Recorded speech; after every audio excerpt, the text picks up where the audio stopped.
भानगढ़ का नाम सुनते ही जहन में भूत प्रेत, तंत्र मंत्र, रहस्यमयी आवाजें, तांत्रिक सिंधिया और तपस्वी बालूनाथ की कहानियां जहन में घूमने लगती हैं। लेकिन क्या वाकई भानगढ़ की पहचान सिर्फ इन किस्सों तक ही सीमित है?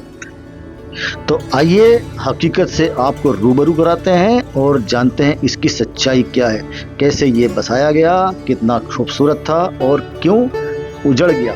क्या श्राप ही इसकी वजह है या कुछ और है? तो बने रहिए मेरे साथ। दोस्तों, जब आमेर की राजा भगवंत दास जी के जहन में भानगढ़ को बसाने का ख्याल आया तो उन्होंने इस जगह को बड़ी दूरदर्शिता के साथ चुना। इसकी सबसे बड़ी वजह थी इसके तीन तरफ फैली हुई अरावली की ऊंची ऊंची पहाड़ियां और सामने मौजूद खुला सपाट मैदान। डिफेंस और सिक्योरिटी के लिहाज से यह बेहद ही खास था। इसी वजह से राजा भगवंत दास जी ने यहाँ एक शानदार किले और रौनक से भरपूर शहर की बुनियाद रखने का फैसला किया। कहा जाता है कि इस जगह पर एक तपस्वी संत बाबा बालूनाथ तपस्या किया करते थे। उनकी एक छोटी सी कुटिया वहां मौजूद थी। जब बाबा बालूनाथ को मालूम हुआ कि यहाँ एक विशाल किला और आलीशान शहर बसाया जा रहा है तो उन्होंने इस पर कोई एतराज नहीं जताया।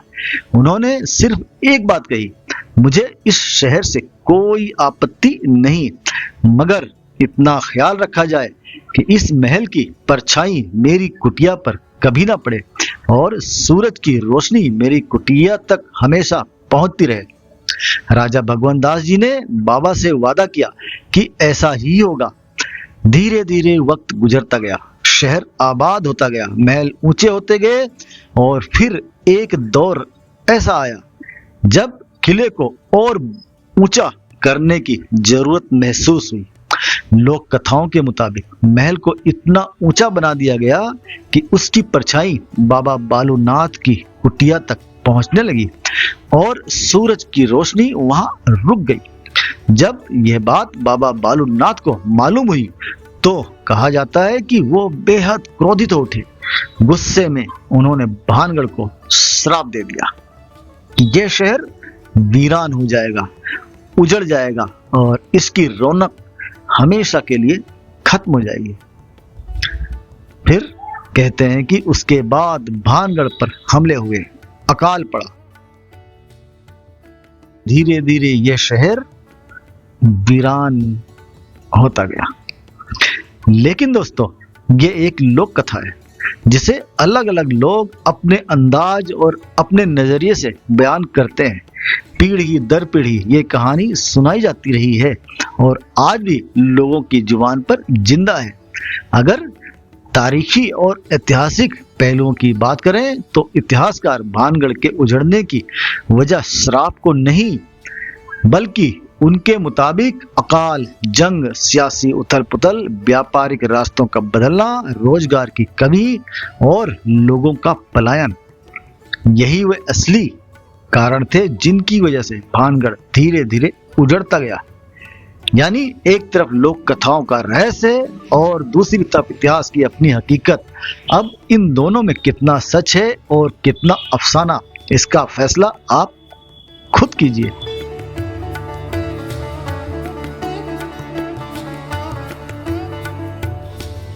दोस्तों, भानगढ़ के इस खूबसूरत सफर के दौरान हमारी मुलाकात कुछ ऐसे सैलानियों से हुई जो दूर दूर से यहाँ की तारीख, इसकी खूबसूरती और इसके अनोखे माहौल को महसूस करने आए थे। तो इसी मकसद से मैंने उनसे एक छोटी सी बातचीत की और जानने की कोशिश की कि भानगढ़ को देखकर उन्हें कैसा महसूस हुआ। देखिए ये छोटा सा इंटरव्यू और फिर कमेंट करके जरूर बताइए कि आपको इनमें से किसका अनुभव सबसे ज्यादा दिलचस्प लगा। तो अगली आवाज इनकी। आपका नाम क्या है भैया? मेरा नाम रंजित कुमार है। कहाँ से आए आप? बीकानेर से आए अपन। बीकानेर से? बीकानेर। और वैसे वाराणसी से हैं? वाराणसी से। तो यहाँ पर क्या देखा आपने? जैसा कि मान्यताएं हैं और कहानियां हैं इसके पीछे। अब देखने से दिन में तो ऐसा लगता नहीं कि हंटेड होगा। हाँ हाँ। लेकिन क्या मान्यताएं तो मान्यताएं होती हैं। हाँ हाँ। उसको ज्यादा ओवर स्मार्टली लेके उसको लाइट ले भी नहीं सकते। हाँ हाँ। रात में इसीलिए प्रोहिबिटेड है एरिया। तो आना भी नहीं चाहिए हमको। रात में से बाकी हिस्ट्री से जुड़ी हुई है। यहाँ के आना चाहिए हर किसी को, आप एक बार यहाँ पर आए और इसका विजिट करें। क्या नाम है आपका, पहले नाम बताइए। मेरा नाम लोकेश तंवर है। लोकेश तंवर जी, कहाँ से आए आप?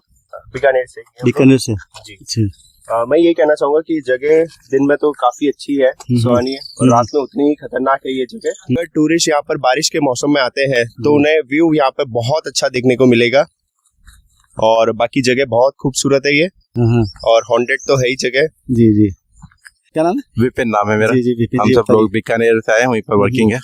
मैं दिल्ली से बिलोंग करता हूँ। सो आ रहे थे रास्ते में तो सोचा आज क्यों ना भानगढ़ ही चल लेते हैं एक बार, मौका कभी कभी मिलता है, रास्ते में था तो अभी आए। तो जैसा कि सुना मतलब यूट्यूब पे भी काफी लोगों से भी, मतलब वो एक वाइब तो है कि मतलब हाँ हॉन्टेड टाइप का है। दिन में आप आ सकते हो बट नाइट में तो है कि आप थोड़ा सोचोगे आने से पहले। बाकी किला अच्छा है, अपने पुरातत्व अच्छे हैं कि मतलब अपनी हिस्ट्री में ये सब चीजें लाइव देखने को मिले। कभी बुक्स में पढ़ते हैं तो बेटर है कि चीजों को जाके लाइव देखा जाए।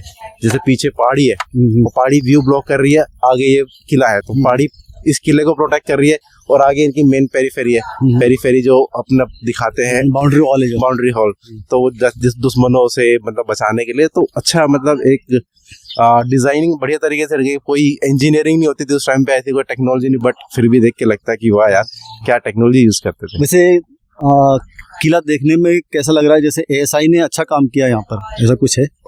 मतलब मेंटेनेंस अच्छा कर रखा है। बिल्कुल बिल्कुल, मतलब जिस तरीके से उसको रिजर्व रखना चाहिए उसी तरीके से रखा है। उसकी नेचुरल ब्यूटी को मतलब अफेक्ट नहीं करा, डिस्टर्ब नहीं रखा है एएसआई ने। नहीं, यस, धन्यवाद। मॉडिफाई करने की जरूरत किया नहीं। आपका क्या नाम है? हेलो, मेरा नाम रितेश है। मैं मेरठ का रहने वाला हूँ, यूपी से। जी जी। अभी क्या हम लोग राजस्थान में एक दोस्त की शादी में जा रहे थे, तो रास्ते निकल रहे थे तो इसके बारे में देखा, भाई एक भानगढ़ फोर्ट करके है, और उसके बारे में देखा तो कुछ आपको मतलब मान्यताएं हैं, जैसे कि मेरे दोस्त ऑलरेडी बता चुके हैं, उसके बारे में ज्यादा बताना नहीं चाहूंगा। बट यहाँ के अच्छा लगा, अच्छा सिनेमेटिक व्यू है, एक बार आना चाहिए। और बरसात या फिर सर्दी के मौसम में आओ तो ज्यादा अच्छा है। गर्मी में अपन थोड़ा सा थक भी जाएंगे, और चढ़ाई वगैरह है, और जो भी है अच्छा एक्सपीरियंस है। पानी की बोतल साथ लाएं। पानी की बोतल साथ रखनी पड़ेगी गर्मी में, बहुत जरूरी है। और बस थैंक यू, चलिए वेलकम। और आप ये चैनल सब्सक्राइब कर सकते हैं, शुक्रिया। ऐसे ही आयुष सफरनामा। ओके, और कुछ तो कहना चाहते हैं?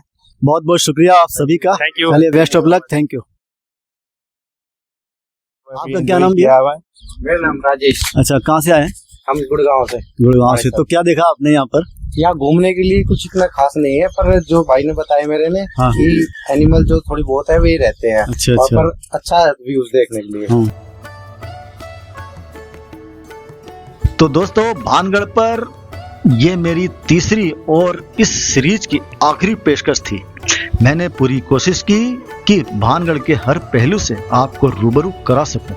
उसकी तारीख, उसकी खूबसूरती, उसकी लोक कथाएं, उसके रहस्य और उसके पीछे छिपी हुई हकीकत, सब कुछ आपके सामने ईमानदारी से पेश कर सकूं। उम्मीद है कि इस सफर के दौरान आपने भी भानगढ़ को सिर्फ एक भूतिया किले के तौर पर नहीं, बल्कि एक शानदार और समृद्ध इतिहास के रूप में महसूस किया होगा।